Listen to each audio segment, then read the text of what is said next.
Welcome, my friends. Welcome to my world. I'm your host, Kevin Rutherford. It is Thursday, January 19th. We are here live. It is a free-for-all, so we'll open up the phones. You can call anytime. We do have a theme today. In fact, I'm excited. We're going to bring back one of my favorite guests to talk about one of my least favorite topics. But it's something we've got to talk about, and it's that time of year, so we're going to do it. Joining me today, Travis Adamson, our tax preparer and accountant here at Let's Truck. We're going to answer all of your tax and accounting related questions today. So we've had Travis on a couple times before. We've talked a lot about tax strategies, about a lot of tax deductions that people might not be taking, helping you make sure you pay the least amount of tax possible. We're going to talk a little bit about some of those topics this morning, but really today is about you and your questions. So line them up. 855-950-3835. Let's get right to it today. Travis, welcome back. Thank you, Kevin. Glad to be here. I hate the fact that I have to say it's my least favorite topic, but there's just no way around it. I wish I didn't have to think about this stuff, but we do. That's true. You know, you could make less money and then you wouldn't have to worry about it. That's true. That never seems to work out, though. That's right. Yeah, there's some really good tax strategies. You could make less money. And one of my favorite tax strategies is dying. A lot of tax benefits associated with death. Yeah, as long as you haven't been overly successful in life. So not a lot of clients like those options. So. Yeah. You know, it's funny. When I first got into this way back when and started helping owner-operators with this, I would get these calls all the time. I did a lot of stuff like, send me your last 3 years tax returns, let me review it, I'll show you what I could have done, that kind of stuff. Yeah, and it was so common to have somebody say, oh, no, I never pay any tax. I have with my tax preparer make sure. Well, and I would look at him and say, look, I don't want to burst your bubble, but there's only a couple ways not to pay tax in this country, and I don't like any of them. So either you're not making any money, and what's the point of doing this and being in business and taking all this risk if you're not making any money, or you're cheating. Those are the only two ways really not to pay tax, right? That's right. Or you could spend all the money that you make. Right. Yeah. And constantly reinvest in your business and never take anything home. So. Yeah. One of the things when I sat down to design my software, our accounting software, Profit Gauges, and I used the rules of, the book, The 7 Habits, begin with the end in mind. And just that process alone made me stop and say, and this seems like a stupid question or so obvious, but it really helped me to stop and say, why do we even do accounting? Like what's the point of all this? And I had never really stopped to think about that. There's only two reasons. One is taxes. I mean, we have to. The IRS says you have to be able to account for how much money came in and how much went out, and you have to pay tax on what's left. That's a pretty important reason. You really can't skip that. But in my mind, that's not the most important reason for doing this. The other reason we do accounting is my first reason, and that's just so we know. I don't care about the IRS. I want to know how much money came into my business and how much went out. And honestly, when it comes to taxes, as crazy as it sounds, I always say, I want to be the guy in the room who paid the most tax.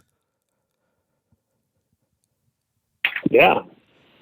I want to pay the least I can possibly pay. I want to make sure I'm using, the tax code to my advantage so I pay the least amount possible for me.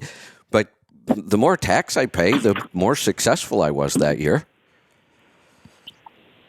That's right. Yeah, you want to account for everything so you know what's working. Yes. Right? How we can create patterns that will maximize success. Yeah. I don't often come up with witty quotes, but I did come up with one that I thought was pretty good, and it it's about this topic here. One of the things we get in trucking with owner operators a lot of times is this total focus on the top line. It's the one number that they know, usually off the top of their head. They don't need to do any accounting to know how much have they grossed. And when they call and they start talking about that, I say, well, let's get to the really important number. What was left over? Some of the years, looking back over 30-some years in business, one of the worst years I had ever had was one of the years I had the highest gross. But my net was just awful that year. I just had a horrible year in business. I kind of came up with this quote that your gross revenue is a measure of how well you're serving others.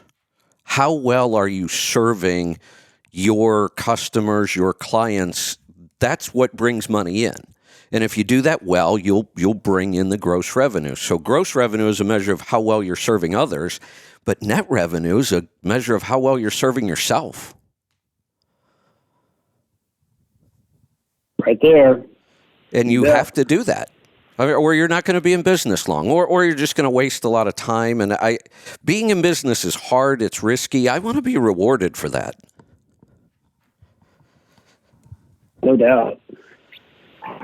All right. So we've covered in our last couple of sessions, we covered a lot of the kind of deductions that we don't see people take advantage of. Everybody always wants to know what's the trick, what's the secret, what's the loophole.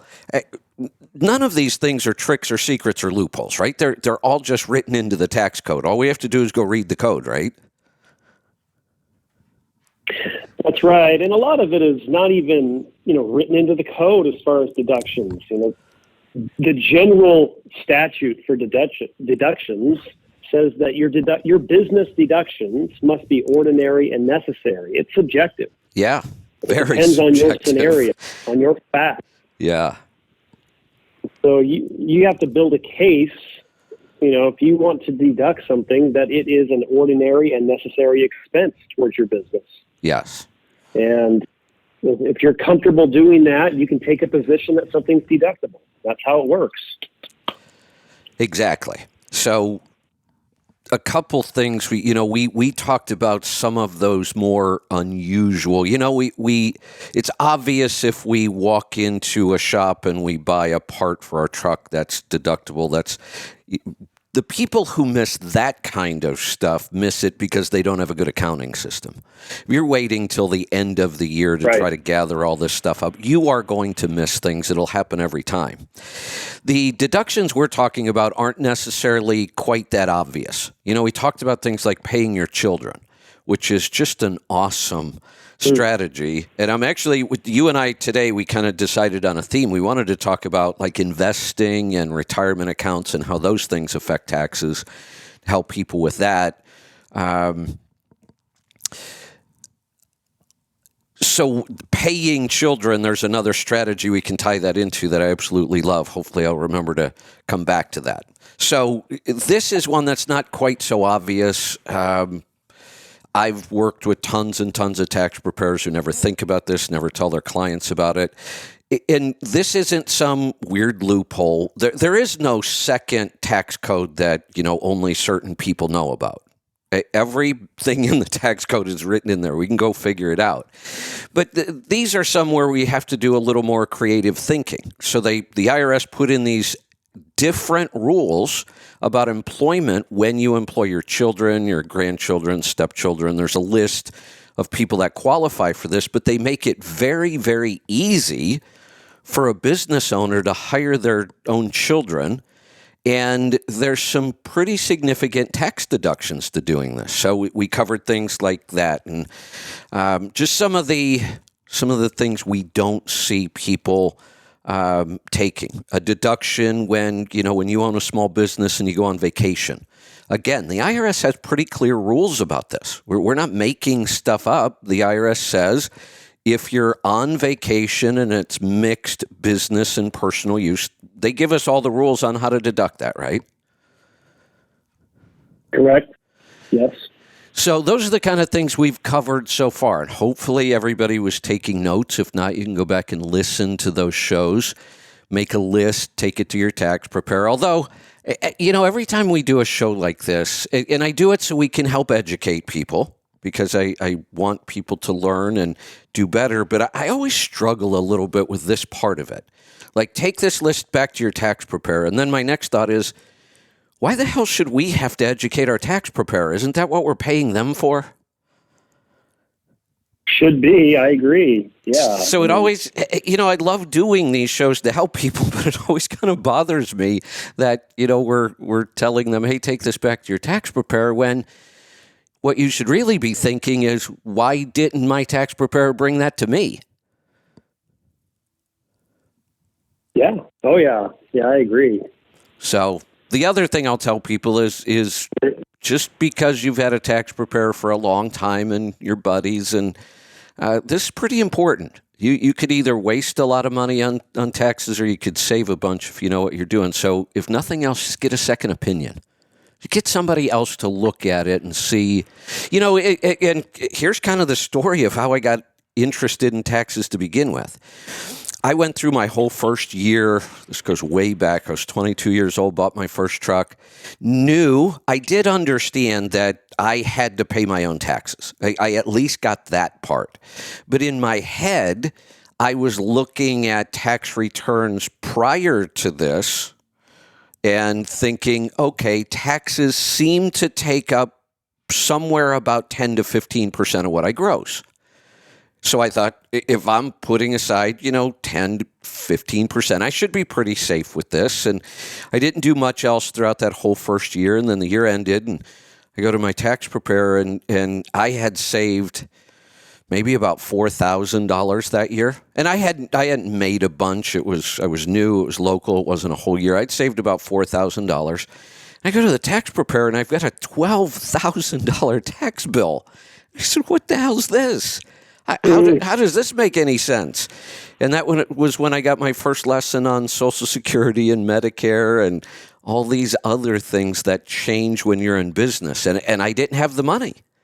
So now I'm struggling, just starting my first full year in business, and I'm struggling to pay the bills anyway. And now I have this, $8,000 tax deficit that I didn't have enough money to cover. And I start making payments to them. Wow. And I'm already thinking about, well, wait a minute, I should be making quarterly estimated payments for the coming year.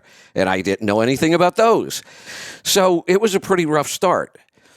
Like a year later, I run across somebody who said, oh, no, my tax preparer is really good. You should use him. So I said, hey, could you look over this tax return? And the $12,000 became $8,000. Just like that. And I thought, well, that certainly helps.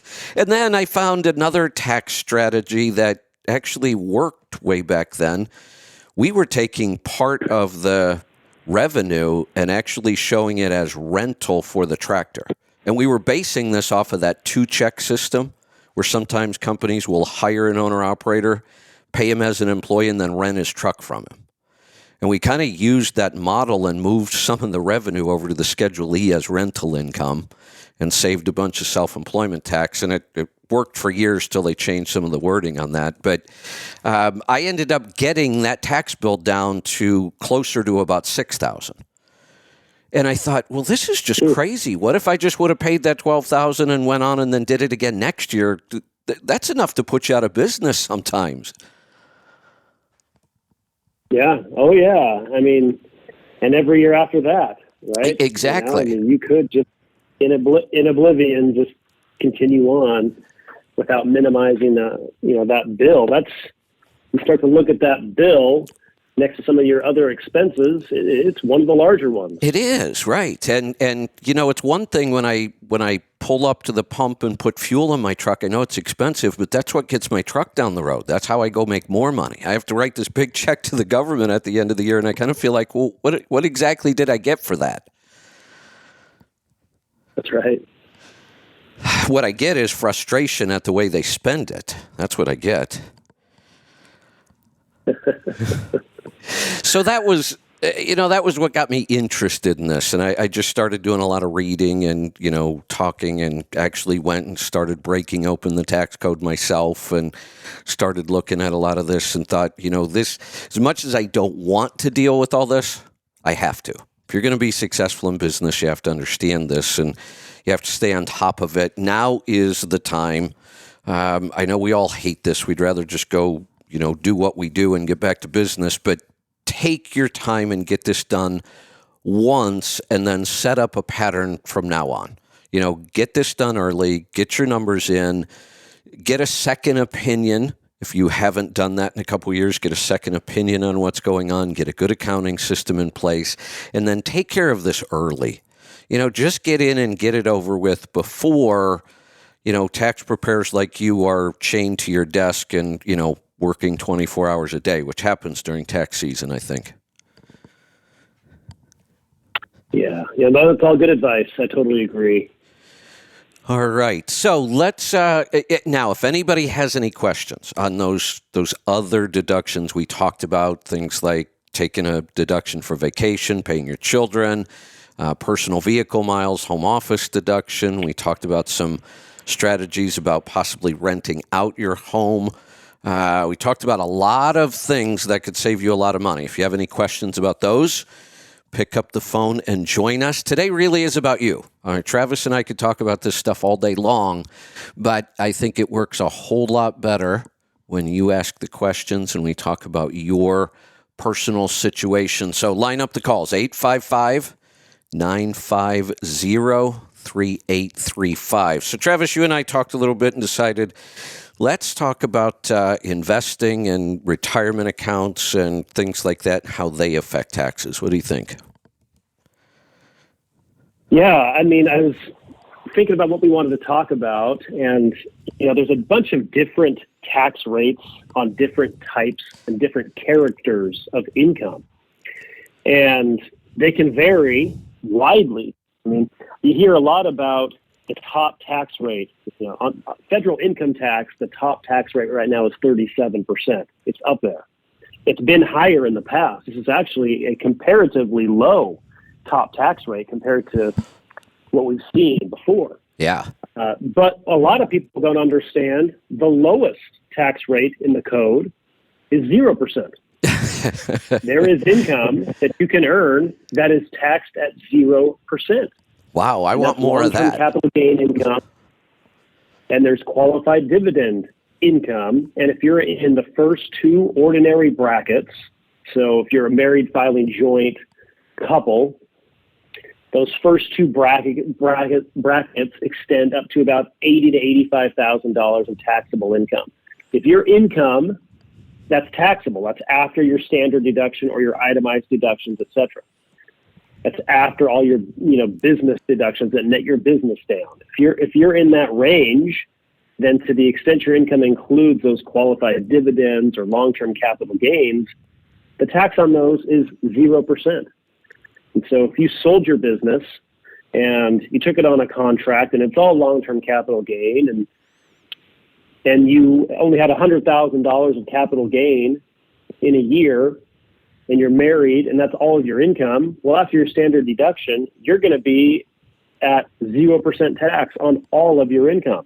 Wow. So it's a really powerful thing to be able to take advantage of those lower rates. Now, those rates go up when you exceed those brackets, but they're always more beneficial than the ordinary rates. They cap out about 20%.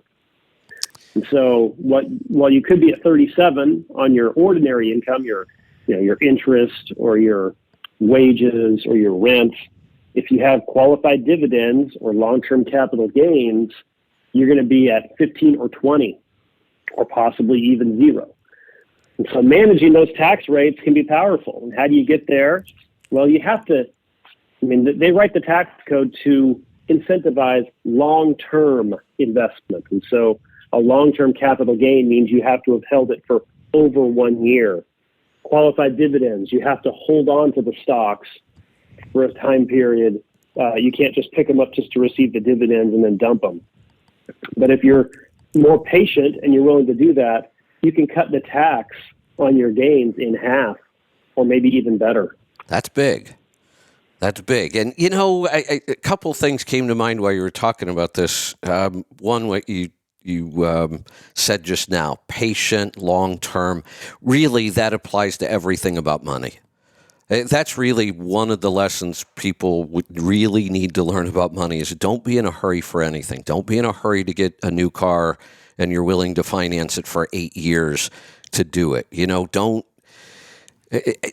virtually everything. The power of investing, since one of the things we're going to talk about is investing here, the power of investing really is time. Everybody wants to know what's the best investment to put my money into. Well, there isn't one, and every investment we make is speculative. If you can guarantee what the outcome is going to be of your investment, I can promise you it won't be very good. Things that guarantee an outcome don't guarantee much of an outcome. Anything that we would use, and the reason we invest money is so that it grows on its own.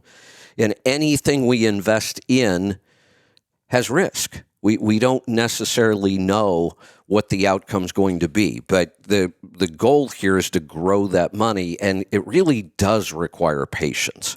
So when people run into your office at the last second and say, I got to get my tax return done, I don't want to pay any more than I have to, well, in the back of your mind, you are going to pay more than you have to. And there's nothing I can do about it at this point. You can't run in here and I can't wave a magic wand. But if you'll work with your tax preparer and plan for things and take that long-term, patient, strategic approach, you really can lower your tax with a lot of these things. I had someone come in just this week and say, I had all these investment gains. What can we do for 2022 taxes? I said, it's 2023. Right. There's nothing left that we can do as far as harvesting losses or anything like that. It's over. Right. Now all we can do is report what happened. Yes, we have to get more proactive and plan more. Yeah. Definitely. I wanted to mention those rates because they're often a surprise when I mention it to clients that, hey, we can possibly take advantage of some of these lower rates. And those lower rates can get really low if you know what you're doing. So I often will tell people, I see this a lot with someone who might retire in their 60s, but they don't have to take anything yet from their required minimum distributions from IRAs. They are probably putting off Social Security, and so they have some years with some lower income. And they're no longer working. They might be receiving some kind of a pension or something, but they have some lower income years, and they have a lot of, and if they've invested well, they have some long-term capital gains that are just sitting there. And I tell them, we should recognize some of those in these years because you've got some room where they could be taxed at 0%. And you could step up your basis in these stocks where if you had to cash them out later, you can reduce the gain that might be required at a later point. So if you have some room in your tax brackets and you have some gains that are unrealized, you might want to realize those gains at a 0% tax and then not have to pay that tax later if you were to liquidate those positions. Yes. Again, one of the things that came into my mind as you were talking about this, most of the time, I think, and we did our first two segments on, deductions, and we tend to focus a lot. Questions always seem to be about deductions.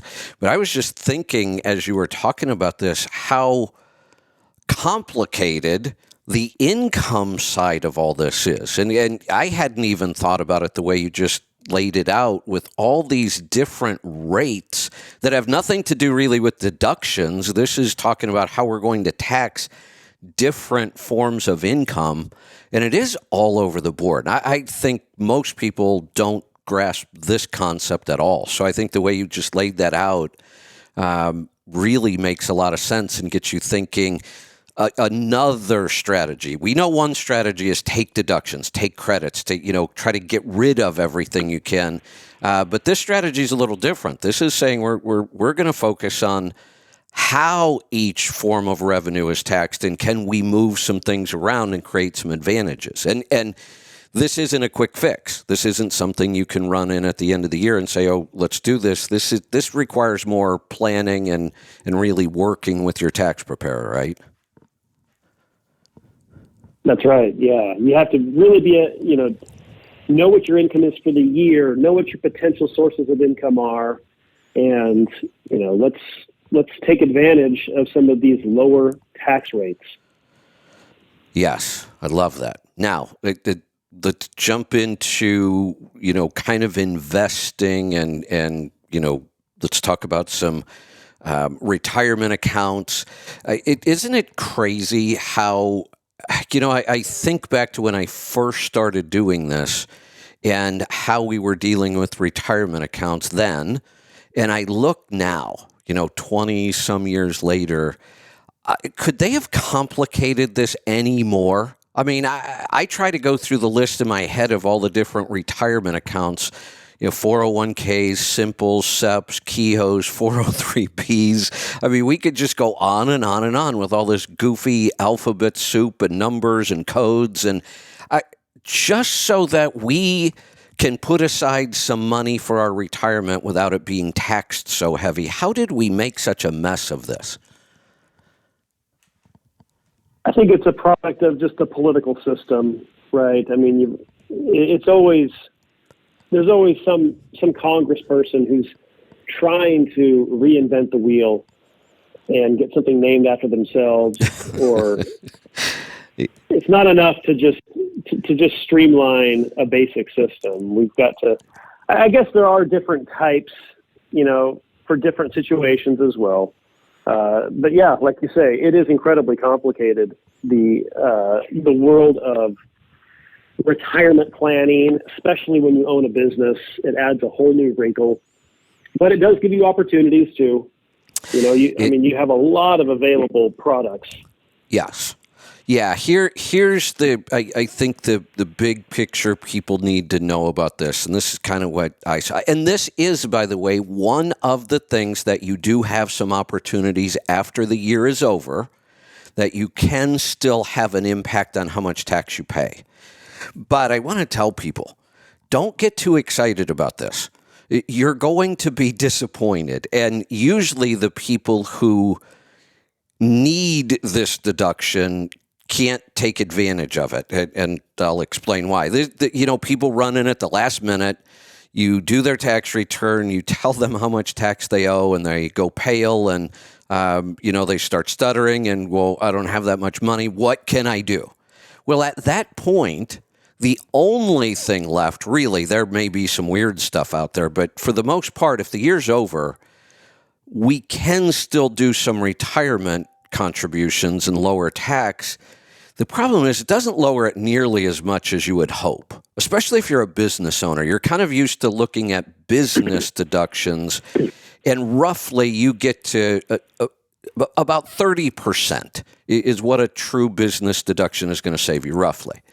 The problem with retirement deductions, sometimes it doesn't even save you half of that. And people are always shocked. Well, what do you mean? Yeah, I have to put $10,000 into this account so I can lower my tax bill by $1,500? And the problem is, at that point, they're trying to get their tax lower because they can't afford to pay their tax bill.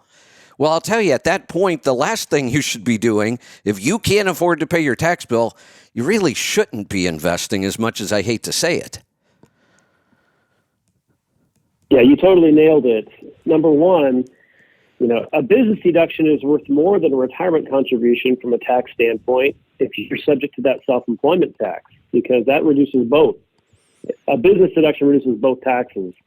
A retirement contribution only reduces the income tax. It's not a deduction for purposes of a self-employment tax. So you're only getting a little bit of help. And then, like you say, if you're desperate for help, you're desperate for cash. Right. And this is a long-term patient approach. It's not the approach where I need to preserve cash to pay my taxes. That's not what this is best at. I will say this: there's one other account, Kevin, other than retirement planning, that you can do after the fact, and that's a health savings account. Oh, great point. And that is, in a lot of ways, better than a retirement account. It's almost like you get the best of the Roth and the traditional. So let's talk about this a little bit, because I think this is one of those areas where when HSAs originally came out as MSAs, medical savings accounts, I was on like the cutting edge of that whole topic when they first came out. It was when I was really doing a lot of tax work. I got really interested in it, really did all the work on it, worked with a couple of insurance companies and came up with plans for drivers. And I was so excited about the MSAs. And it seems like from the day they came out, every change after that has made them worse. I haven't seen much improvement in this. In fact, I look back at the original MSAs and I think they were better. They've changed a couple things, but they complicated them. They made them a little more restrictive. I thought this was one of the best tax codes I had seen. I'm not a big fan of the government using tax codes to change our behavior. They do it all the time. I hate that whole concept. But if they're going to do it, at least this one I thought was a step in the right direction. And it seems to have very little impact. So few people have these, but I loved everything about them. It put more responsibility for healthcare back on the individual, gave us some incentives to, take on bigger deductibles and pay more things out of our own pocket, which I think would have been good for our system. I liked everything about them, except it seems like they've screwed them up and they're just not used all that often. You have to have an eligible insurance plan to begin with. And so that's the biggest roadblock. Yep. Not all insurance plans allow you to even open one up. But I tell all my clients, if you have an insurance plan that does allow you to have a health savings account, run out today and open one up. I agree. You can't afford not to have one if you're eligible. I agree. Because as soon as you open that plan, then you can start counting your out-of-pocket medical expenses. And those become eligible for reimbursement from the plan. And what does that do? It essentially allows you to deduct all of your doctor bills and prescriptions and all those medical costs. Whereas everyone else who doesn't have one is stuck trying to include them as an itemized deduction, but they have to exceed 7.5% of your income first. And it's just almost impossible to get much benefit from your medical expenses, right, unless you have one of these. And you don't even have to put money in it to be eligible. You just have to have one open. Great point. I'm really glad you brought this topic up.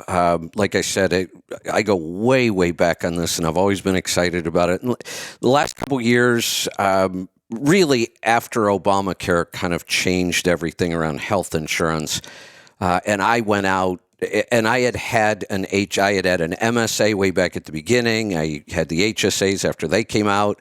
And then because of the changes with Obamacare, I ended up with insurance that doesn't qualify anymore. I use the MetaShare type accounts, which isn't technically insurance. You can't even use the insurance word.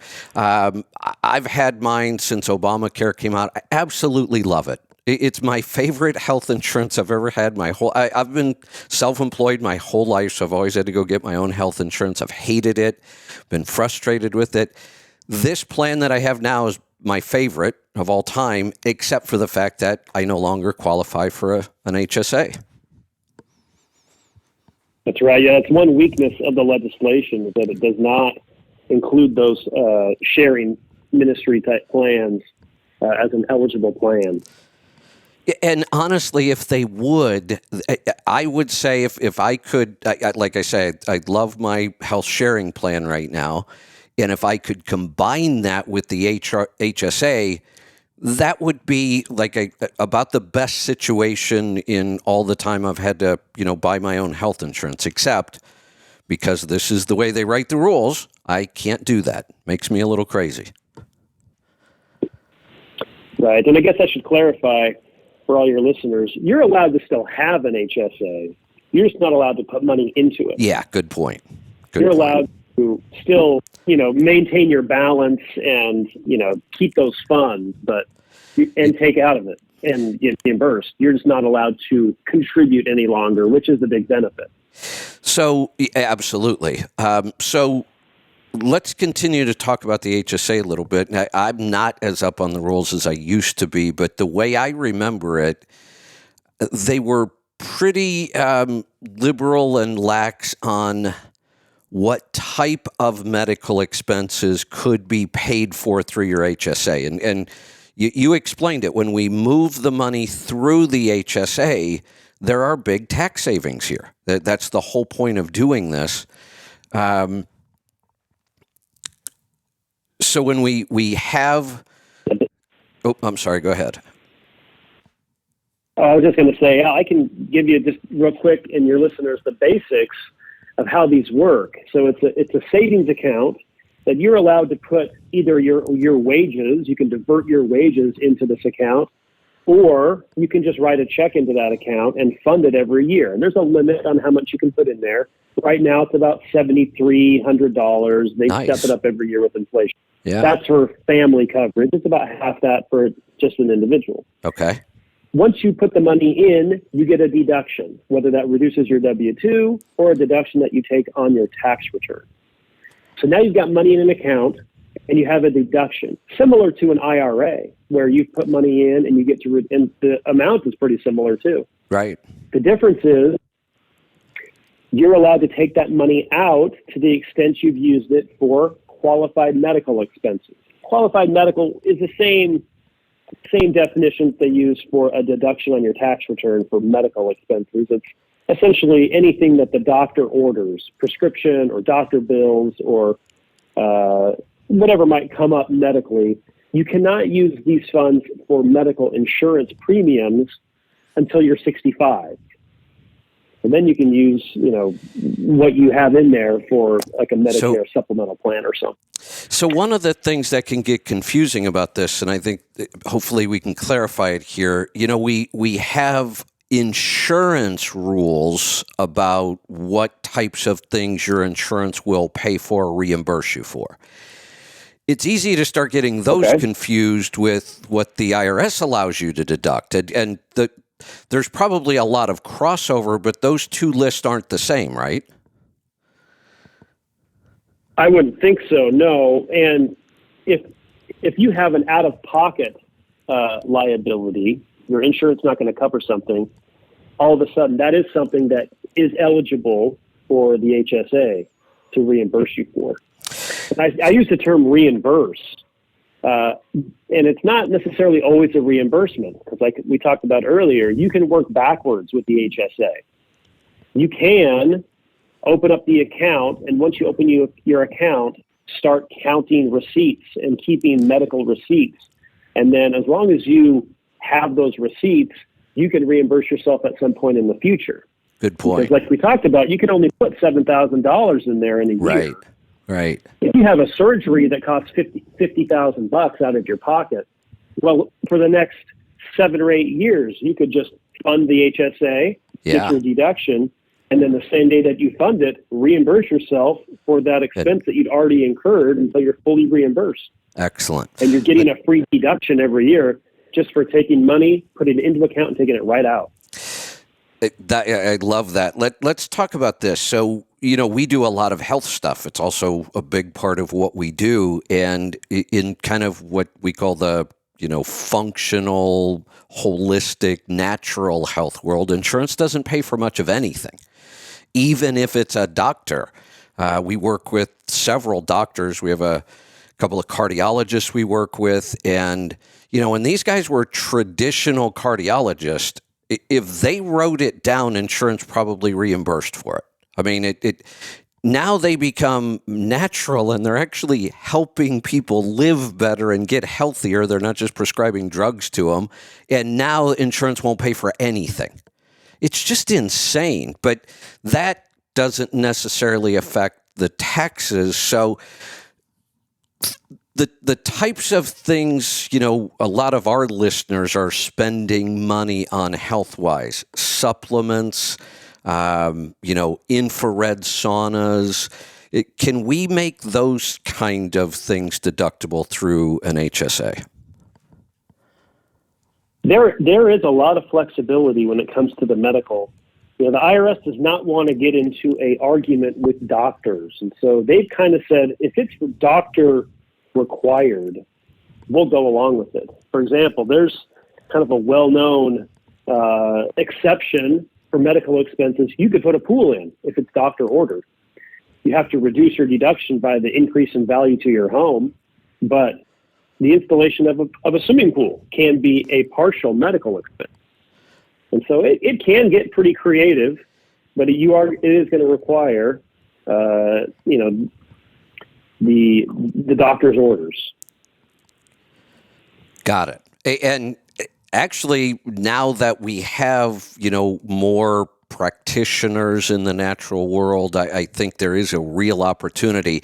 I'm kind of with you. The IRS does not want to get into medical arguments about what was necessary. And so for the most part, I think if you document this, if you've got an HSA, you work with a practitioner, you're buying supplements, you're buying these health-related things,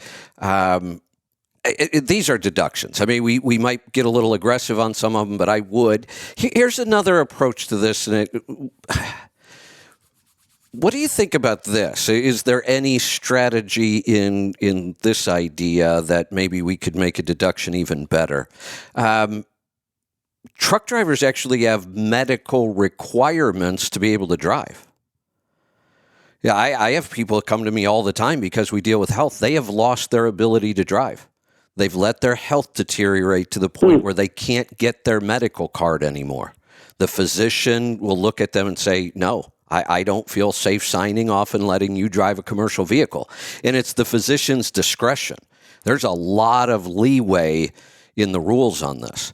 But there are times where drivers lose the ability to go earn a living or to continue their business if they're an owner-operator. The way the system works is typically you have to get a physical and you have to get recertified medically every 2 years.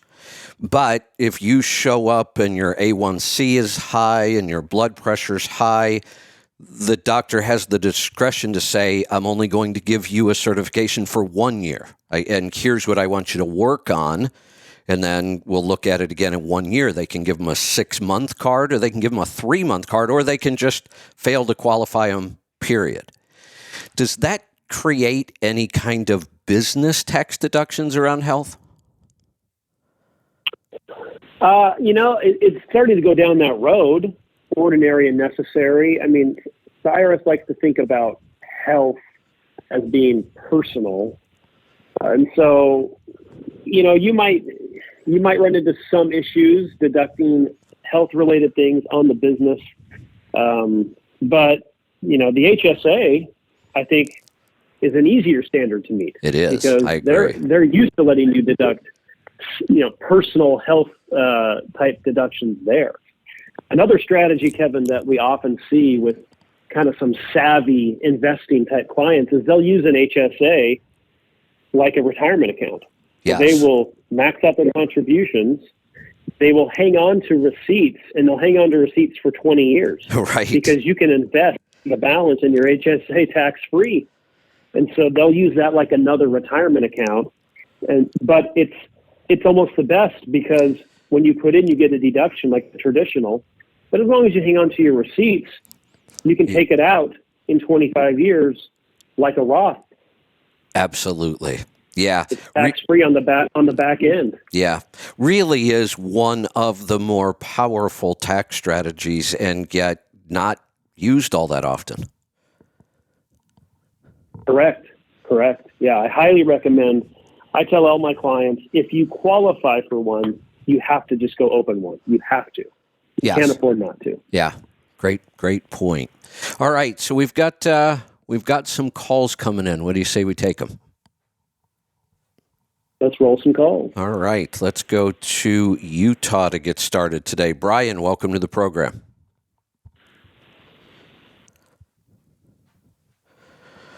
Brian? Hey, can you hear me? There you are. Go ahead. Yep. Yeah, my headset is messing with me, so Anyway, I'll try to be quick here. Good morning, fellas. I've reached out. I did the tax thing on Let's Truck, and I've spoke with Blake, and I'm going to be working with y'all's Excellent. firm. Just waiting to get my 1099 and my W-2 from my employer to start uploading all that stuff, Travis. But I have a couple questions. My carrier just partnered with UTBA. Y'all know who that is? The Universal Trucking Benefits. No, I'm not familiar with that. I'll take a look at it here real quick while we're talking. Okay. Well, anyway, they partnered with them to offer some owner operator some benefits. And, I called in and set up some stuff, basically dental and vision and some disability and some basic life insurance. They had an indemnity plan, and they also had a critical illness plan, but you had to have major medical. But that guy was telling me, hey, I'd like to see you just get, major medical. But, all of the other stuff can be done through a settlement deduction. But the major medical, you have to go to healthcare.gov, right? So I went there, blah, blah, blah. And, the guy was telling me, hey, you're sole proprietor. You need to set up LLC. You need to do S Corp. You need to make yourself a W-2 employee, pay yourself less than $65,000 a year, and then you can take advantage of all the government subsidies on healthcare.gov, blah, blah, blah. So anyway, it's like $800 a month for like a 6,000, and it's an HMO, which they suck. But anyway, it's like $800 something a month for a $6,000 deductible and $9,000 out of pocket maximum. I mean, it's just a basic plan. And so you almost answered my question a while ago about MediShare. I'm wanting to know, like, as a first-year owner-operator, what's going to make more sense? Is it going to be to go through healthcare.gov and after I get all that set up, and then that's all tax deductible, but the MediShare plan's not? Right. Yeah, Brian, let me first caution you. He says, hey, if you S Corp and you pay yourself a wage of less than $65,000, then you qualify for subsidies on a state exchange plan, which you might get up front. But I would also caution you, on your tax return, you have to reconcile your subsidy received with your actual gross income, and not just your wages, your business income and your wages. So your gross your actual adjusted gross income from your tax return gets compared to the income used to determine your subsidy. And if your subsidy is too high, then you have to repay that on your tax return. And so we see that sometimes where people will get a little bit aggressive when they apply for health insurance through a state exchange. And then we have to reconcile their subsidy on their tax return, and they owe a bunch. They owe essentially an entire year's health insurance premiums with their taxes. They could owe $10,000. So it's not just based on wages. Okay. Well, that makes it pretty clear for me. Sometimes the state Medicaid plans, they do just based on wages and don't make you reconcile. But any state exchange plan through a private insurer that goes through the state exchange, you're going to have to reconcile that, and it's going to be based off your entire income. So you got to be really careful. You could really get hit on the tax return because of that, and pay all those premiums on the back end. And that's even if you pay the premiums out of your LLC? That's right. I mean, you can still deduct them. But you're going to end up paying them if your income doesn't warrant a true subsidy based off the poverty line. And then the other thing with the health sharing ministries, they're almost always a better deal, because they can discriminate on who they allow in. And so these Obamacare plans, they don't allow for discrimination. They don't They don't discriminate based off of pre-existing conditions. Whereas the health sharing ministries are allowed to do that. They're allowed to discriminate who can even be a part of their collective based off lifestyle and different things. And so they're going to have a more stratified sample, and the premium is going to be cheaper. So if you qualify, and I'd say most people do, but not everyone. If you do qualify, it's usually going to save you money to go that route. Yeah, I would qualify. I mean, I looked at their qualifications, and it's considerable. I mean, even if you go with their best thing, it's like, couple $100 a month. I mean, it's. Here's the other thing I really love about them. Like I said, I've had one for a very long time. I love the fact that I don't have to think about networks and HMOs and approvals ahead of time. And I just go, get done what I need to get done, and I send them the bill and they pay it. Yeah, absolutely. That's what I want too, because those HMOs, I look for, you got to have a primary care physician, and then none of my doctors that I've ever seen in the Dallas area even will touch an HMO. Yeah, and then you got to get referrals constantly. It's just a total hassle. There's a little more risk possibly in these plans because they're not insurance, and technically they don't have to pay your bills. But you look at the history of these things, they're very well run. The company that I use puts out every month, they put out how much money they took in, how many claims they paid out. They're very transparent about it all. And I have to say, 30 some years of paying my own health insurance, this is the happiest I've ever been. And that is the MediShare, Christian medical sharing plan you're talking about, correct? Well, MediShare, I think, is a brand name. I think that's one specific group. So right now I'm just talking generically about medical sharing programs. I think they're always run through religious organizations, churches of some kind. But there are multiple companies out there that do this. So we're just talking in general about how they work.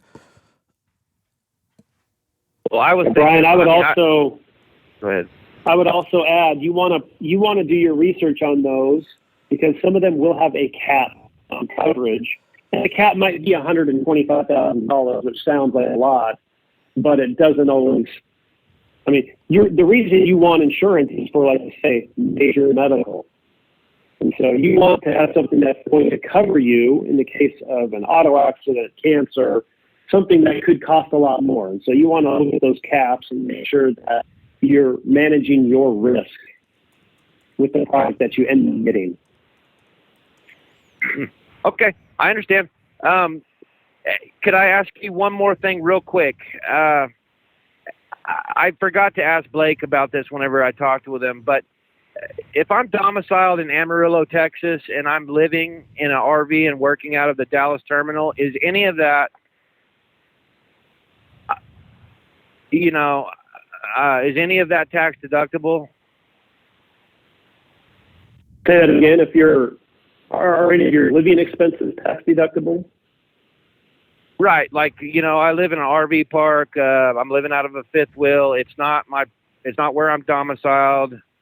Everything on my driver's license, passport, everything is in Amarillo, Texas, but I'm living and working out of Dallas terminal currently, and it is like it's both temporary and has turned out to kind of be a permanent thing at the same time. So you're asking a quick question that entails a very long answer. Okay, no worries. No. I'll talk to Blake about it. The tax concept is called being away from home. And the tax code essentially says you have one tax home. And it's not necessarily the address on your driver's license or on your passport. Your tax home is a concept of where are you economically the most tied to. And if you're away from that for a temporary time, then you can deduct for business your expenses of being away from home. But sometimes your tax home may change without you really knowing it. And so the idea behind it is a little bit complicated, not as easy to understand as you might think, but there are some benefits when you're away from home. The question is what is your tax home? And it's a tougher question than you might originally just be. Okay. I understand. No worries. So I'm going to be working with y'all this year. So, that's something that I can work with Blake on. So I'll get off here and let y'all get to, yep. Thank you very much for the info and yep. Y'all have a blessed day and I'll be in touch. Thank you. Thanks for the call.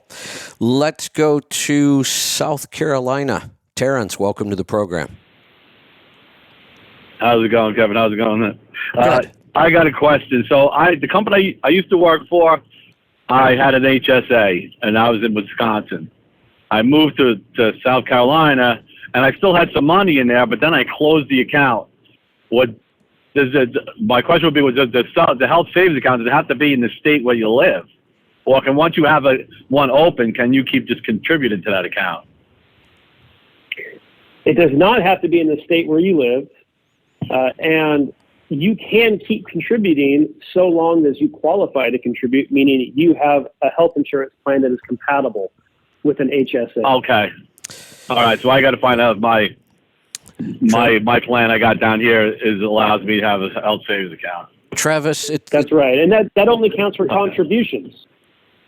So you can still maintain the account and still reimburse yourself for your medical expenses from past contributions, even if you don't have a plan that's currently compatible. Well, you know what I did, though? I was ignorant. I shouldn't say stupid, but I didn't know about it. I just knew it was a good thing because I would put like $25 in it or whatever every week. And then, like, if I went to the dentist, anything, and I was over, you know what I mean? I used it for stuff like that.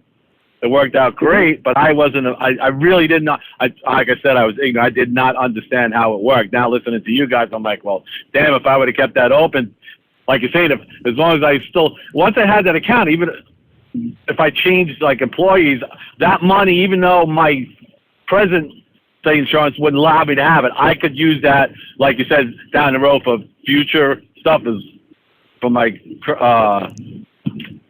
medical expenses, correct? Correct.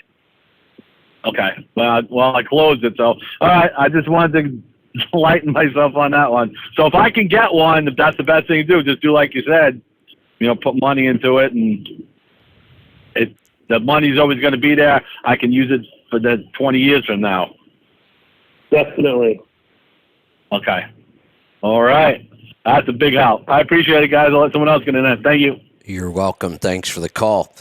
We've got phone lines open. It's all about taxes today. We'll stay here as long as we've got questions, so line them up, 855-950-3835. Travis, from what I remember, and again, I haven't stayed up on the HSA requirements the last couple of years. From what I remember, there were two basic kind of tests you had to meet. One was a high deductible, and the other one had to do with like maximum out of pocket. Are those still kind of the guidelines? Yes, and I think it just has to do with the high deductible. Okay. As far as I know. But even those rules, everything's a high deductible now, but not everything qualifies. So it doesn't always have to do with the deductible. There's some requirement with the workings of the plan that I'm not totally familiar with that will give the gold star to some plans, and some plans will not meet the requirement. Typical government, like I said in the beginning, how they've complicated all of the different retirement accounts and different rules. And it seems to me like, I go back to that first year they brought out the MSA, and since that time they've done nothing but make them more complicated. Right. HSAs are a good thing in that they put people more in charge and more thinking about their own health care. Because now they're thinking, well, this actually costs me my money, as opposed to, well, whatever, bill insurance, I don't care. Right? That was what I liked about them best. That when the MSA came out, certainly I was interested in the tax benefits, But really, I was promoting them more for what you just talked about. That in my opinion, it is the way we should be handling healthcare. And the fact that we don't do it this way is one of the reasons our healthcare is so screwed up. It's one of the few systems in the country where the people who are receiving the services don't pay for those services directly and have no concern about how much those services are costing because the money's not coming out of their pocket, and it makes a mess of the whole system. Right. It's kind of like if you were to, every time you went to get fuel or repairs on a vehicle, you ran it through your auto insurance. Right. An inefficient way to make it happen. That is the analogy I used to use. We have auto insurance. We never expect our auto insurance to replace the brakes on our car. We have homeowners insurance, but we don't expect the homeowners policy to replace our hot water heater when it goes out. And they don't, because that doesn't make sense. Insurance can't work that way. But in health insurance, for some reason, we've taken a totally different approach, and look at what a mess it's made. And if the doctor had to look at you in the eye like a mechanic does when you say, how much is this going to cost me? Right. And he says, that procedure is going to cost you $31,000. It's going to be tougher for him to tell you that if you have to write a check as opposed to he just sends it to the insurance. Yeah.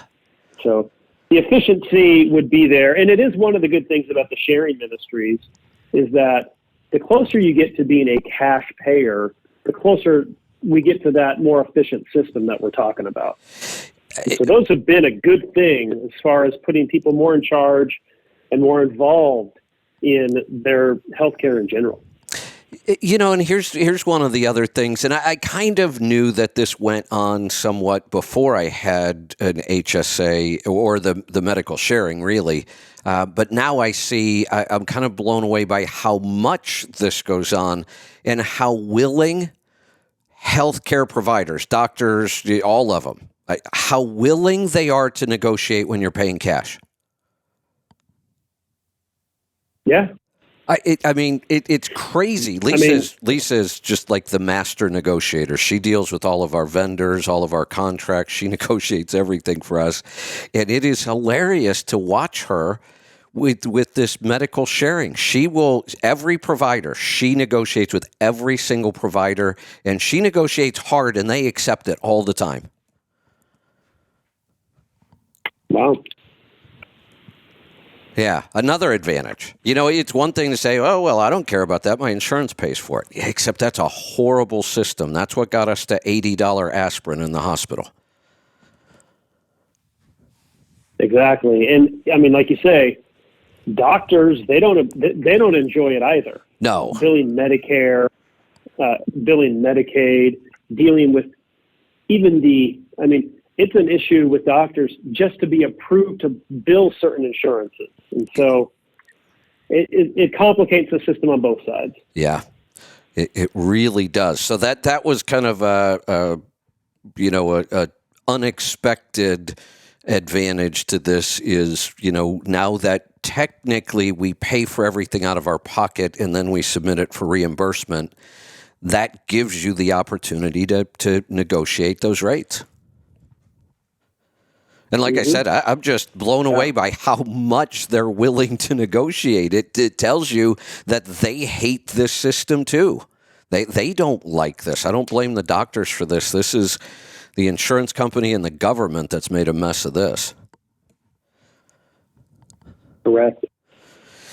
All right. Well, Travis, I think most people are sleeping. I don't know what happened today because usually when we get on and talk about taxes, our phone lines just light up and we run out of time. And today, one of two things happening. They're either sleeping or you and I did such a great job explaining all this stuff the last couple of shows. They just don't have any questions anymore. I'm going to go with the latter. Yeah. Wow.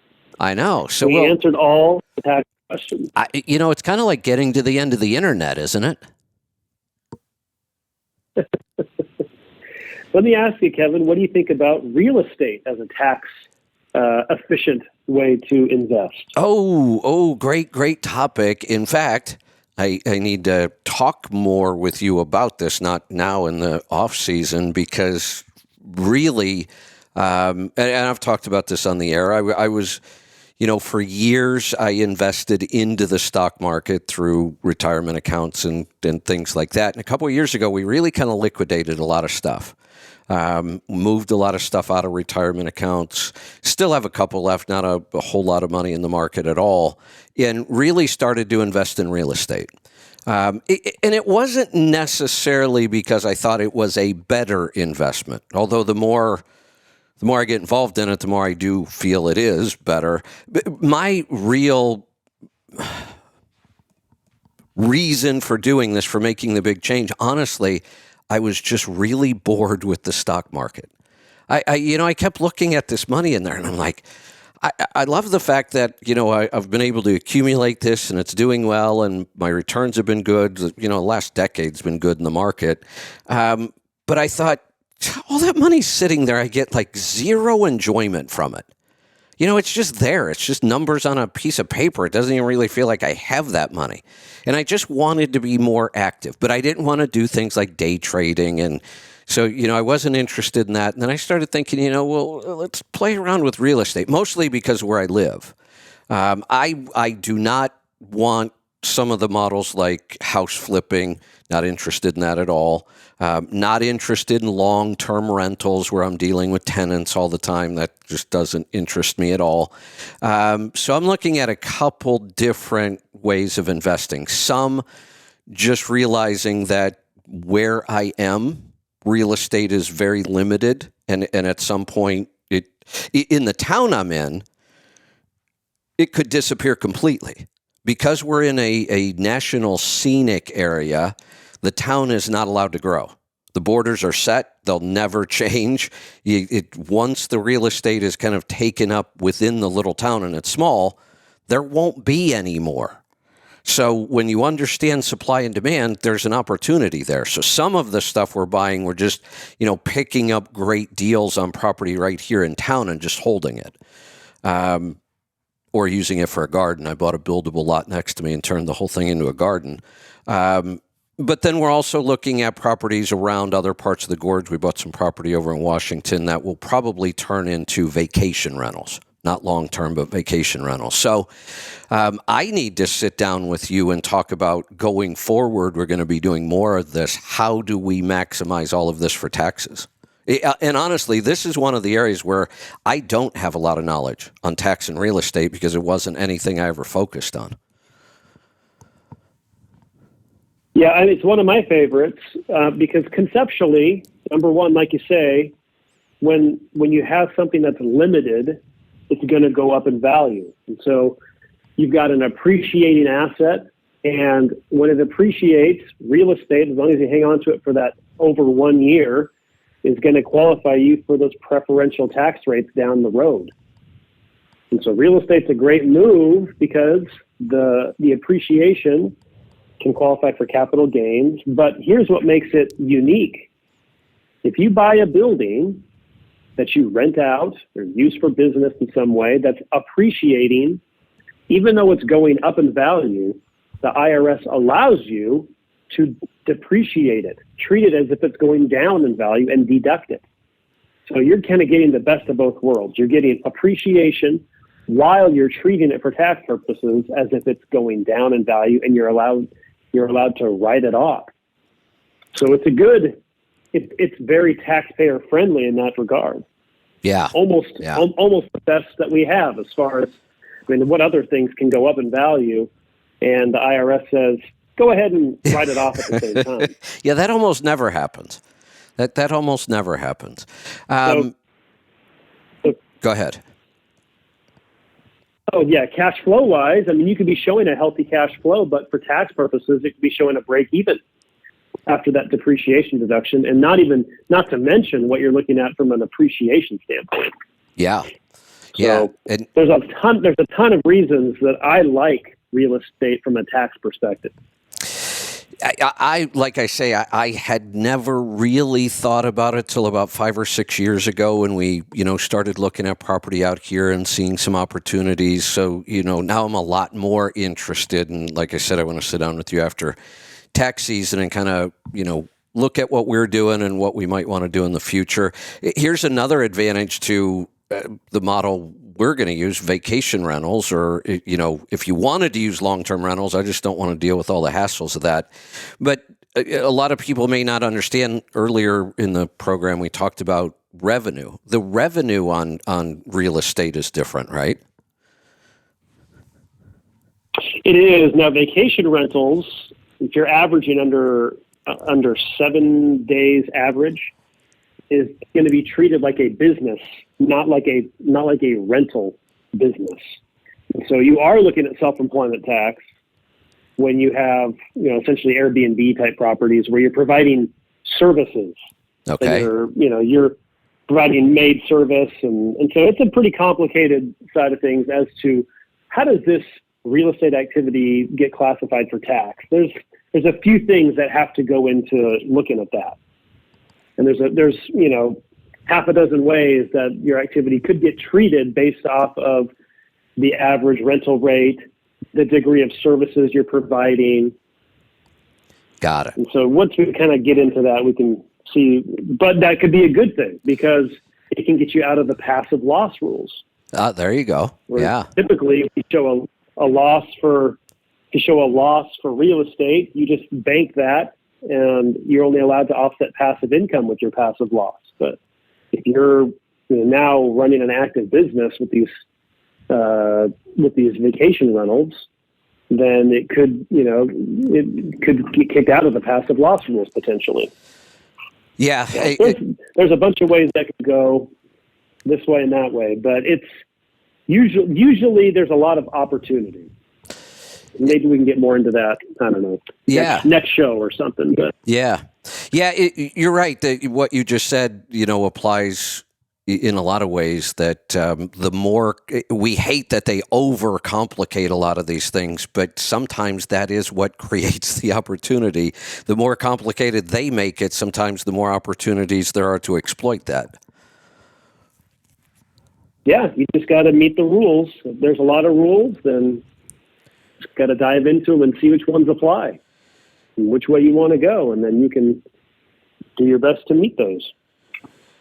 Let's I just looked back at the phone lines, and everybody heard me because the phone lines just exploded. How are you on time today? Forgot to ask. I have a 9:30, so I got about 15 more minutes. Got it. Let's focus on the calls then. Danny in Pennsylvania, go ahead. Hey, Kevin. I heard you talking about the other day, you're talking about profit gauges and what to put in under different categories. Would truck payment and trailer payments go under there? Do you look at that when you look at your net as far as deductions? Yeah. Or does that go, you just kind of leave that? So are you talking about for tax purposes or for running the business purposes? Looking at your P&L. Well, no, I'm not really talking about which.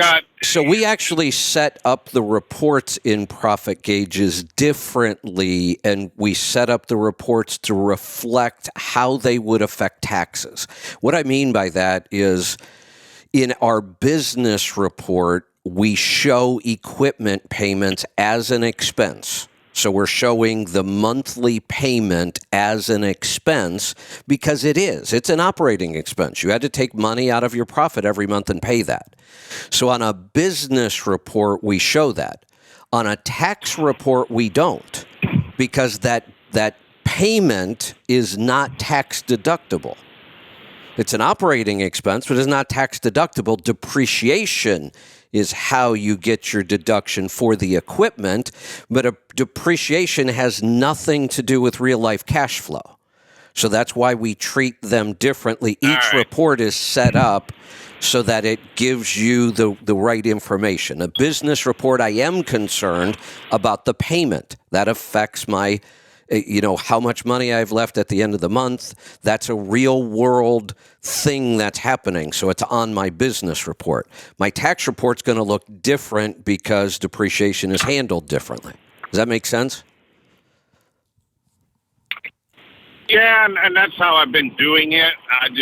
When you said that the other day, I kind of figured that because I know it's depreciated, but I was just wondering if it still went in there, which I've been doing. What about other trucking incomes? What I mean is, one of the trucks that I had, it's sold on payment terms to a driver that's leased on over here. And the carrier takes the payment from him and then puts it in my account. So it shows up on my settlement. Do I put that in there? Or, Travis, it's not really... I'll let you take this one. Say it again, sorry. So, right. Danny, I run one truck and trailer. Danny, let me explain it to him. I think he'd probably do it pretty quick. He sold a tractor that he used to use in his business. He sold it to somebody on a payment plan. He's holding the financing. It's actually being managed through the carrier they're both leased to, so the carrier actually takes money out of Danny's settlement or takes it out of the other guy's settlement and pays Danny the truck payment. So, but that doesn't have much to do with the tax treatment. He sold an older piece of equipment on a payment plan is what he did. So now he's asking, how does he handle that for taxes and accounting? So the answer is not going to be something that you like, Danny, because when you sell equipment that's been depreciated on a contract, you have to recapture the depreciation as ordinary income, and you have to do it in the year of sale. So when you do it on a contract, you're not allowed to use the contract method for the gain that's due to depreciation. Now, if you actually sold it for more than you paid for it, and there's actually appreciation on this asset, which I doubt, but if there were, then that amount of gain is eligible for the installment method, and you can spread it out over the life of the contract. But when you've depreciated it and you're selling it for some amount less than what you originally paid, and all the gain is just due to the depreciation deductions that you took, then all that gain is taxable to you in the year of sale when you sign the contract, and really isn't eligible to be spread out by using the installment method over the life of the contract.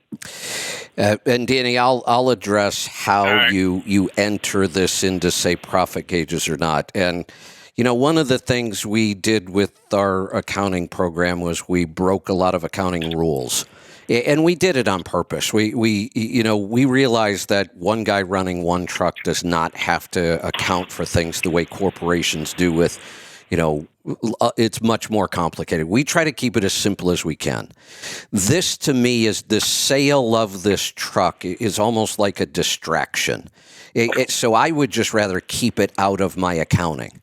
And technically, that's not correct. We should be accounting for all this stuff. But it's much easier to just handle this on the tax return at the end of the year. Keep all your records separate. I don't enter stuff like this into profit gauges. To me, it's just a distraction. It makes the numbers more complicated. Now I have to explain to somebody that, I would just rather leave it out of my accounting. It really doesn't have a big impact on my everyday operational numbers. Yeah, that's what I was wondering. So I just keep it out of there. It just complicates things, and there's no real value to having that information in my accounting that I'm trying to look at every day to run my business. Just deal with it on the tax return at the end. All right. That makes sense. That's kind of what I was thinking, and I haven't added it in there. I mean, I've got I would the leave it record out. From the settlements show. And when you enter settlements, we give you an option there to kind of, even though it's being recorded in the settlement, so the settlement balances, you can choose a category so that it doesn't end up in the reports, and we explain that in there. Hey, Travis, I want to go back to something you just said. have you noticed yet? I'm having a feeling maybe you haven't yet, but you might this tax season. It might end up being a surprise. Have you done many owner-operator tax returns where you've actually had to show capital gains on the sale of their equipment? No. Get ready. No, I've not. You're going to. Really? Okay. Yeah. So, in all the years I did tax returns for owner-operators, I think I could remember one case where this actually happened, because typically somebody buys a truck retail, so they're paying the maximum price for it.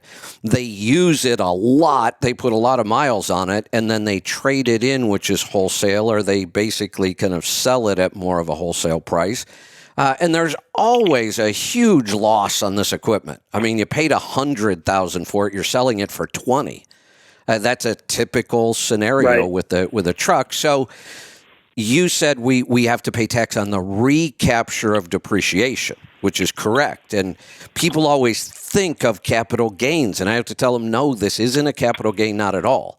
Except the market, the used truck market, got so screwed up in the last year that we were seeing people that had bought trucks, used them for a year or two, and was selling them for significantly more than what they paid for it. I mean, it was crazy, some of the numbers we were seeing. We were seeing trucks that, this was even happening in new trucks. Trucks that used to be $180,000 all of a sudden were $230,000. It felt like it happened overnight. And the used truck market was just stupid. Trucks that, in my opinion, the real value of them might have been $40,000, they were selling for $80,000 and $90,000. Wow. So I have a feeling you're going to see some of these this tax season. So now you've got someone who may have taken bonus depreciation on that truck. Right. The basis got written down to zero, and now they've got a huge income event. Huge from the sale. Yes. And the majority of it is not even if you got paid up front, that's one thing, and you have the cash. But if you took it on a contract, then you could be stuck with a lot of tax with and not no much income. cash to show for it. Right. Didn't the like-kind exchange rules change in the last couple of years? We can't use like-kind exchange anymore for equipment, right? Right, yeah. Like-kind exchange is only for real estate now. It used to be you could take like-kind equipment and exchange it for like-kind equipment, but you can no longer do that. Now, that's coincided with the relaxed accelerated depreciation rules. So as long as you went out and bought something, you can write off the new one while you have to pick up the gain on the old one. So it has kind of softened the blow. But if you waited a year to buy the new one, you're stuck with a big income jump in the year of sale on something like that. Yeah, one of the things I really want to encourage people that are listening now, I already said, get this in early. This year, probably more important than ever. There's just been some really weird stuff going on. And if you sold equipment last year, especially if you actually sold it for more than what you paid for it, and there was a lot of it happening. If that's the case, you want to get into your tax preparer this afternoon. Start talking about this, because you could be looking at a significant tax bill that you don't expect. Yeah. The big recapture of depreciation and capital gains. And like I said, we've never seen that. Yeah. It's just that's so unusual in this industry, but I have a feeling this year it's going to be fairly common. The numbers got so skewed at one point, I actually came on the air and made the statement, if I still owned my small trucking company right now, there was a time where I came on the air and said, if I still owned my trucking company right now, I would sell everything I owned. I would sell all the trucks, any equipment I had, trucks, trailers, it would go, and I would take a year's vacation, and I'd come back and buy it all later in a year. I'd buy it all back. It got that bad. Yeah. The numbers were so skewed. It wasn't really tongue in cheek. I could have made the argument that it actually made sense. You could have taken a year's vacation and come out about even, the way the numbers were looking. Wow. Yeah, it was just crazy. So you can keep us updated on that as we go through the tax season. We'll be talking to you on and off. We'll see if we see any of those. You bet. All right. Let's go to Pennsylvania. Doug, welcome to the program.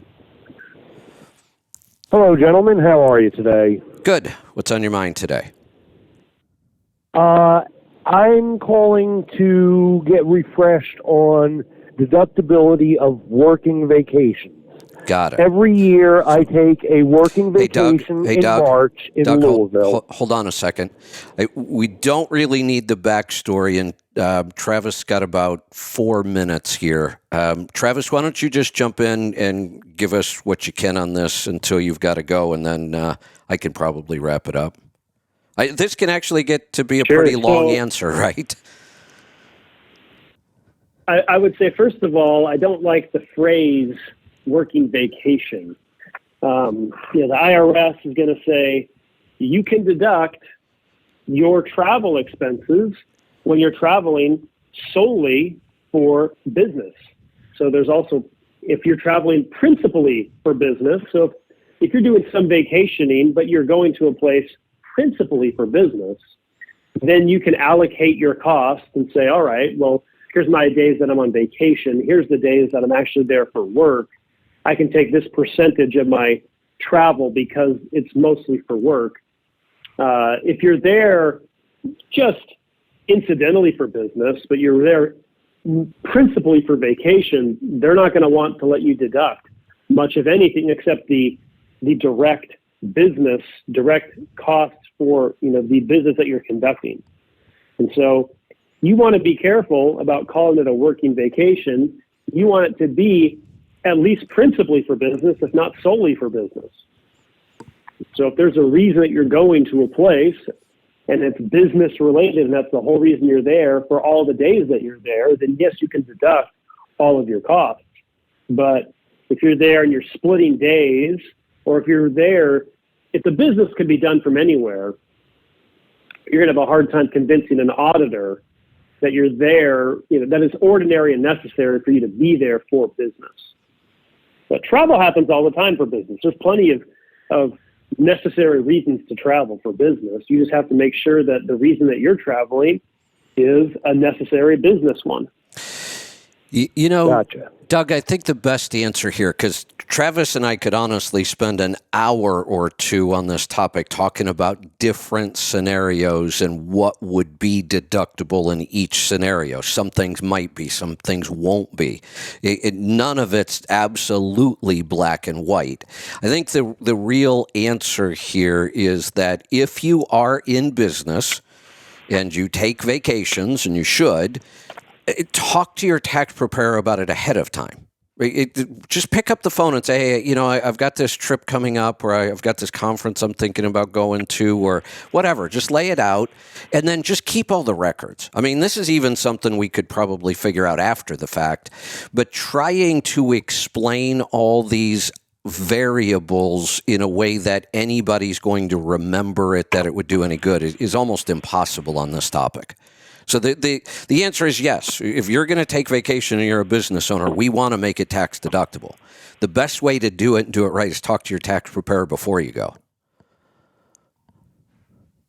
Correct. Okay, thank you. All right. Travis, we're going to cut you loose here. Don't want you to be late for anything. Really appreciate it. We love these segments. I think people are getting a lot out of it. So we're going to continue when you've got time. I know it's going to get crazy to kind of check in with you throughout the tax season. Great. Thanks for having me, Kevin. Appreciate it. Take care. Thank you.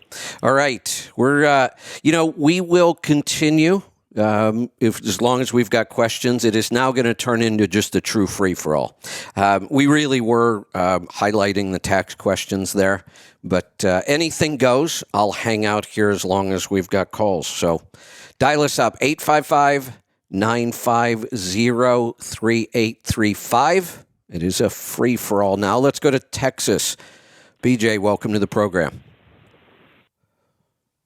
Hello, Kevin. I talked to you 2 days ago about my kidney stones, and I forgot to ask a question. Sure. Real quick.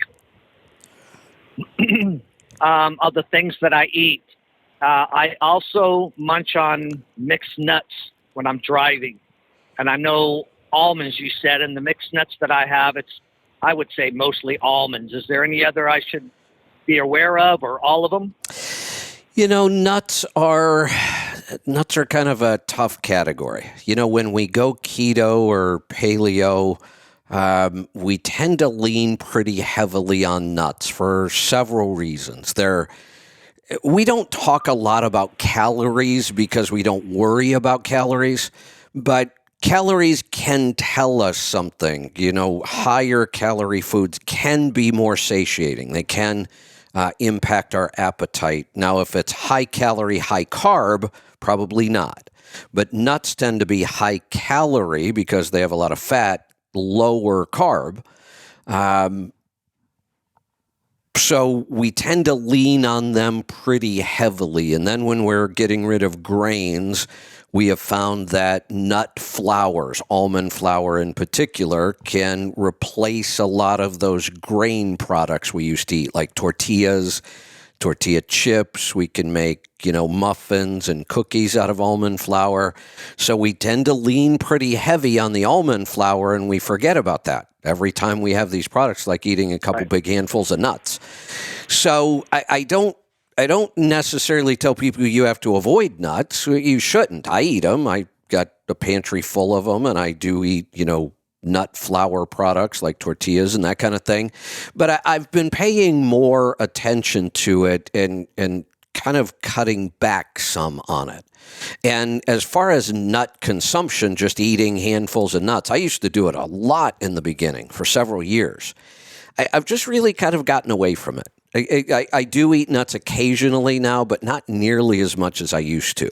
I think this is one of those that you might kind of want to gauge. Everybody's a little different. How much of this is okay in your diet without seeing, negative consequences?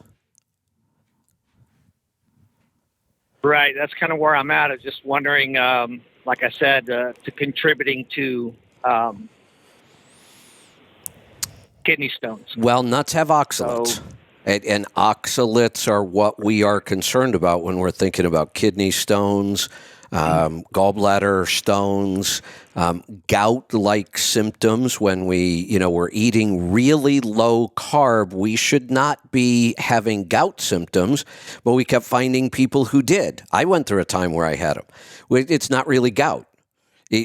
Gout, the reason we get pain from gout is because gout is an excess of uric acid, and when uric acid combines, it creates these sharp little pointy crystals, and those crystals tend to settle in joints, a lot of times in the feet just because of gravity, and then those crystals cause horrendous pain and swelling and inflammation in the joint. That's gout. What we now know is that an overconsumption of oxalates, you can form those same kinds of crystals in your joints, but it's an oxalate crystal, and it will cause gout-like pain or arthritis-like pain, and it's not gout or arthritis. It's just too many oxalates in our diet. So if you're suffering any of those symptoms, then you definitely want to think about oxalates and cut back on them. And almonds are high in oxalates. Right. I'm not feeling any kind of joint pain or anything like that. It's just the kidney stones that I'm trying to isolate and stay away from foods or more foods that I should be eating. So, I would watch the nut consumption then. You don't have to cut it out completely, but I would minimize it. Right. And then the other thing we can do around oxalates, because, I've even said that Sally Norton, she's like the queen of oxalates. And we have scheduled, we're going to do a 3-part mini-series coming up on this and really, dive deep down into this. That's really where a lot of this oxalate information has come from, almost all of it. In fact, I talked to a lot of other doctors who are even really good holistic natural doctors who don't understand the oxalate issue. It's not one of those things that a lot of people have focused on, but it's definitely an issue. And we can look at the approach I like to take now with oxalates, and it's how I do it. I'm not trying to eliminate them completely from my diet, but I am looking at it and saying I want to minimize oxalates. So what oxalate foods am I willing to give up? Because there are some I really don't want to give up. I don't want to be nut free. I like nuts and I like almond flour products. But I've got to watch how much of that I consume. Beets can be really high in oxalates. I love beets. I grow them. So I don't really want to get rid of beets. Maybe I'll just cut down how much I eat. The one group of foods that is really high in oxalates, dark leafy greens, I had no problem giving those up. I can live just fine without spinach and kale and all those other greens. They do almost nothing for me. So it was easy to give up those. Right. And that makes room in my diet for some of the other. Dark chocolate, I'm not giving up. And dark chocolate is high in oxalates. But I eat dark chocolate every day, and I'm going to continue. But now I understand I can look at my overall oxalate load and try to figure out what I can cut out to keep those numbers down. Gotcha. All right, then, Kevin. Well, I appreciate it. Let's get to someone else. You're welcome. Thanks for the call. Let's go to Texas. Paul, welcome to the program. Howdy. What's on your mind today? Did you hear the good news about the good news for New Zealand? You finally got rid of your wacky prime minister? Yeah, she's going to step down by the 7th of February. So I seen a post on Facebook this morning that said New Zealand has run out of alcohol and fireworks because everyone is celebrating. So I thought I saw something. I was kind of scrolling some headlines this morning. I thought I saw something. She's stepping down because she made some sort of stupid comment about somebody else. Is that what happened? Oh, I don't know. I just heard the good news. I didn't read the whole story, but I think I saw something like she got caught on a hot mic saying something she shouldn't have been saying. I don't know what it was though. She takes that page out of Biden's book. Well, good riddance. She was a whack job. I've said this before. I like having plan B and plan C, and I like being prepared for things. And I have always said when the U.S. goes off the deep end, and I expect that it will, plan B for me was New Zealand. I looked around the world and I said, if there's any place else I'd like to live, it would be New Zealand. So I'm really hoping you get a better prime minister. She was a whack job. Oh, authoritarian. Yeah. Lunatic. Yeah. Do as I say. We're the only source of the truth. That's right. Yeah, crazy. But yeah, I don't think she's going to disappear totally. She'll probably end up working with Klaus Schwab or Greta Thunberg, or trying to change the world and all that kind of crap. Well, she could move to the U.S. and just become She could move to the U.S. and become a CNN contributor. Yeah, that's about her IQ level, I think. Yeah. So that was the good news yesterday. So yeah, it was New Zealand. I liked that. Yeah. So right, that's all I got today. All right, that's all I need. Thanks for the call. Let's go to Detroit. Robert, welcome to the program. Hello, Kevin. I had a question about the tax advisor you just had on. Sure. Well, really two questions, but him is I don't own a business. I'm just a local hourly driver. I've always done my own taxes, but the last couple of years, with all the raises everybody gets to keep us happy, I'm considerably making a lot more money now than I ever did. And I'm wondering now if I should have a tax strategy, here going forward, because we're well over 100,000 as a local hourly driver. Yeah, it's a good question. I'm glad you called, because for the last several years, I've kind of been encouraged since Trump made his big tax law changes, his first couple months in office. I've been encouraging employee drivers to do their own tax return. He simplified it so much. The programs like, the tax programs that are out there, several of them. I tend to like Intuit products. They're really good these days. If you just take your time and follow their guidance, you can do a tax return yourself. And I was encouraging people to do it, and I still will, except when you get to the point where, and hopefully everybody does, you get to the point where you're starting to build some personal wealth. We talk about using mint.com to know what your net worth is. That's a number we calculate, and we want our net worth to grow over time. That's the whole point. As you start to grow a net worth, then even as an employee, it makes sense to have a tax preparer to look at things like real estate or tax credits that might be out there that we could put some money into. If you don't have a lot of money, if you're living paycheck to paycheck and you're an employee, there's nothing we're going to be able to do. Your numbers are your numbers. You plug them in and you get an answer. There's no real thinking or strategizing that can be done. If you don't have any money, we can't do any of these things. But where you're at, you're starting to accumulate money and you're making money. And yes, to answer your questions, he will work with you. He does work with, employed individuals. And you can sit down with him and start planning for the future. If I'm making this much money every year, what are the things I can start thinking about investing into that have tax advantages?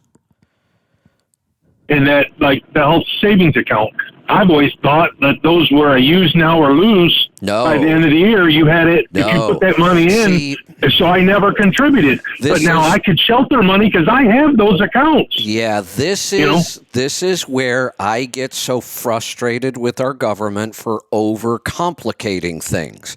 There is a plan for employees that's similar to HSAs, but different in one. I have that. Yeah, that's the one, use it or lose it. I hate programs like that. That is so damn ignorant.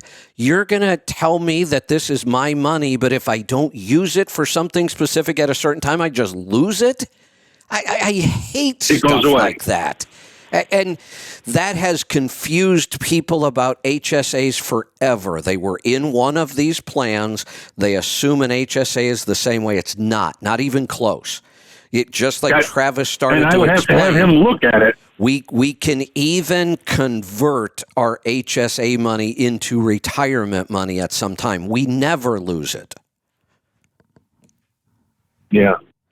And I could potentially put money in that account, keep it, and that's a place to put it, to park it. Yes, absolutely. And really, when I was making $60,000 as a driver, it didn't matter. But now it potentially could matter. Correct. And you may, after a couple of years of making this kind of money, you may all of a sudden say, "Hey, I'm looking where I can park $10,000 or $20,000 a year."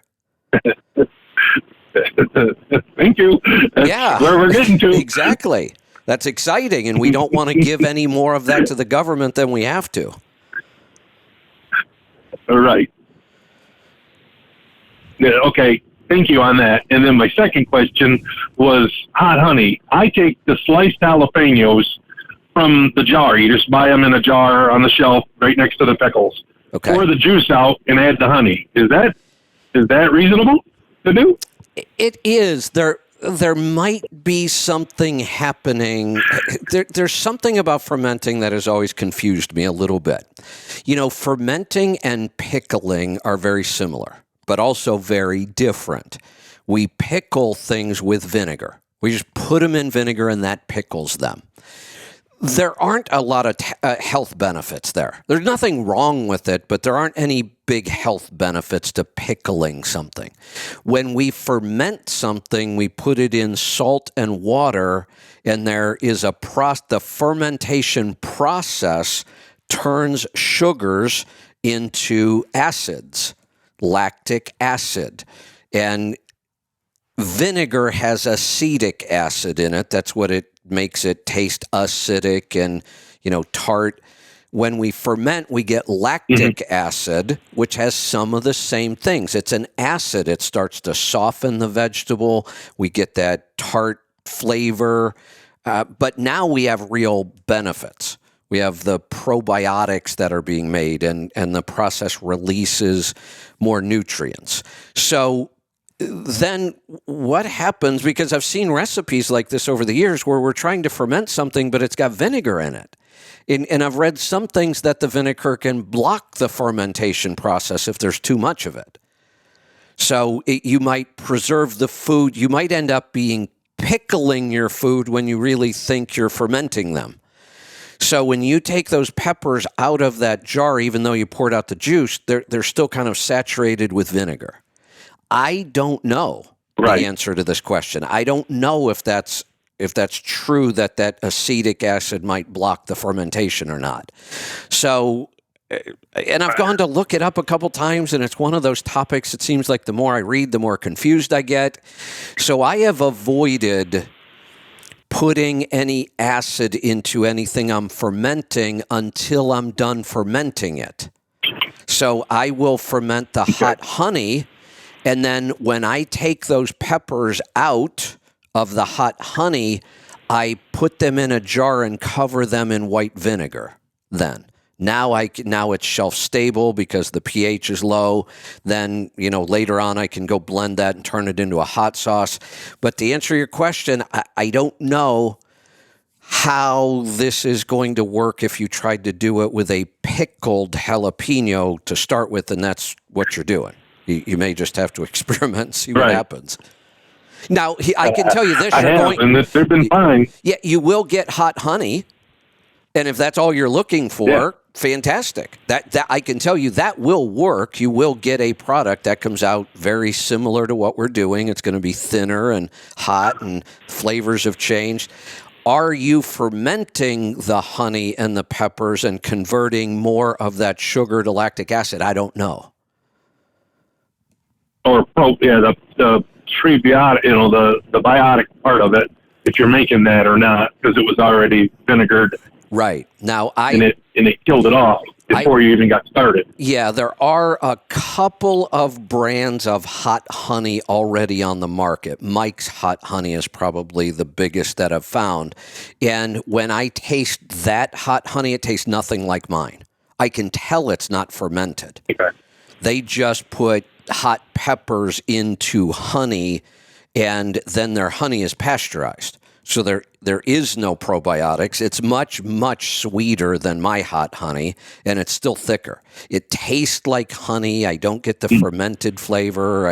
It just tastes like hot honey. And fermented hot honey tastes very different. I tried it with kimchi also, just so you know. I took the jar of kimchi and just poured the honey in it in a mason jar. And that bubbled out the sides of the lid. Now, that's different. That's different because kimchi, virtually every brand of kimchi I have ever found in a store is true fermented kimchi. It's not pickled. So your jalapenos were pickled. They already have vinegar in them. Your kimchi is truly it's truly fermented. So now when you pour raw honey over that fermented product, you're just speeding up the whole fermentation process. That should work really well. Sure. Yeah, and it did.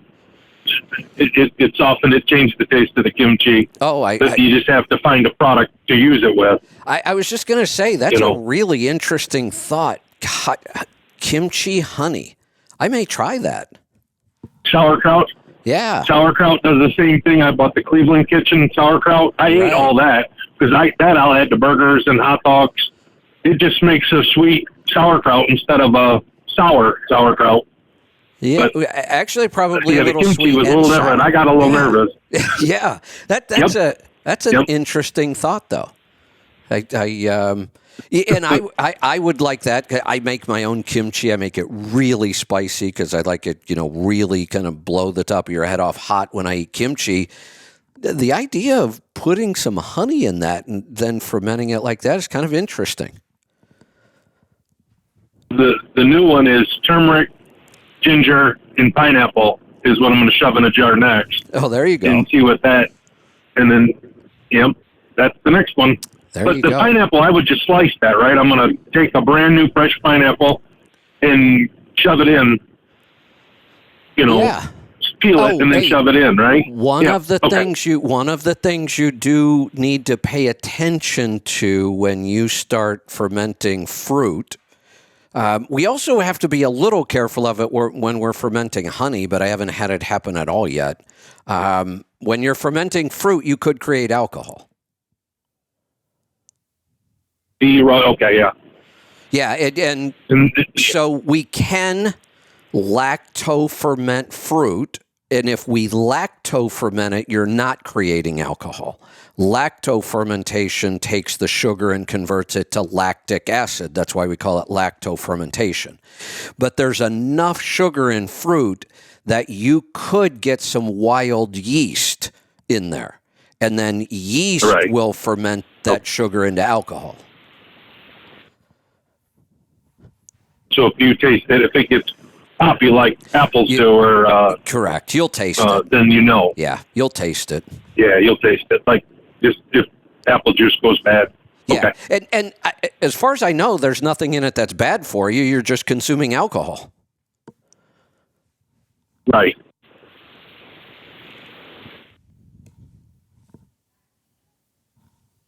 Okay. Well, thank you. You're welcome. Thanks for the call. Let's go to New Jersey. Stephen, welcome to the program. Hey, Kevin.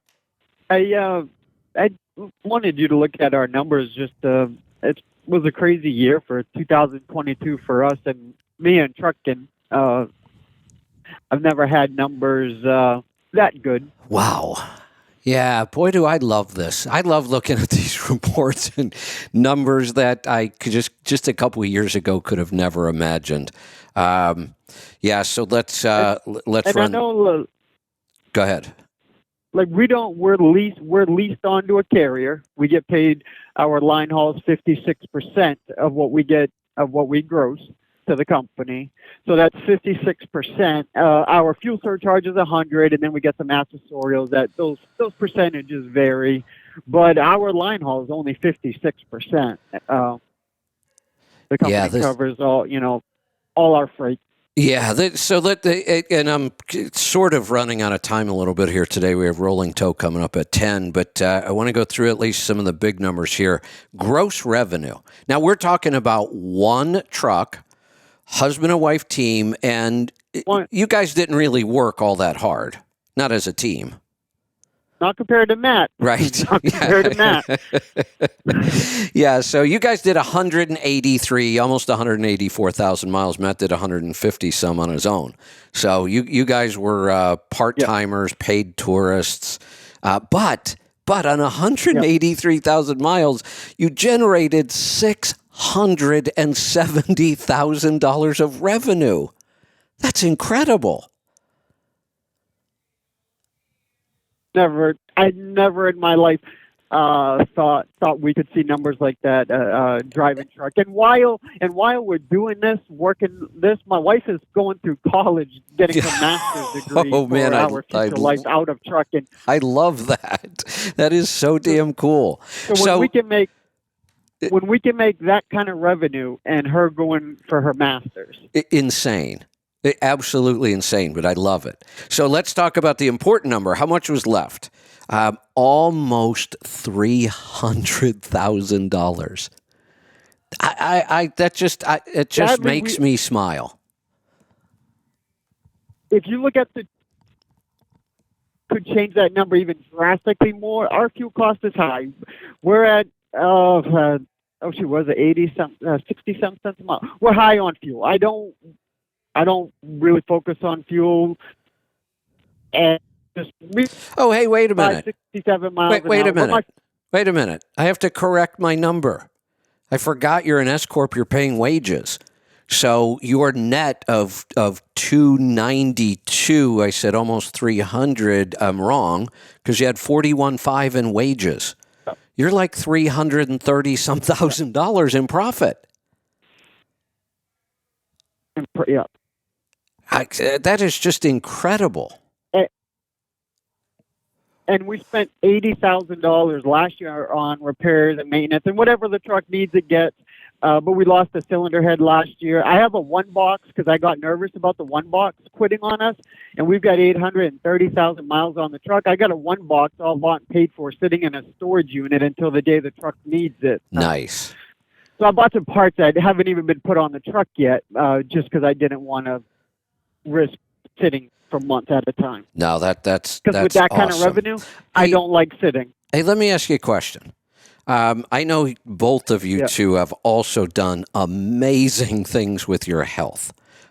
We've talked about your story and how much weight you two have lost. You look at pictures before and after. You could convince somebody that it's not even the same two people.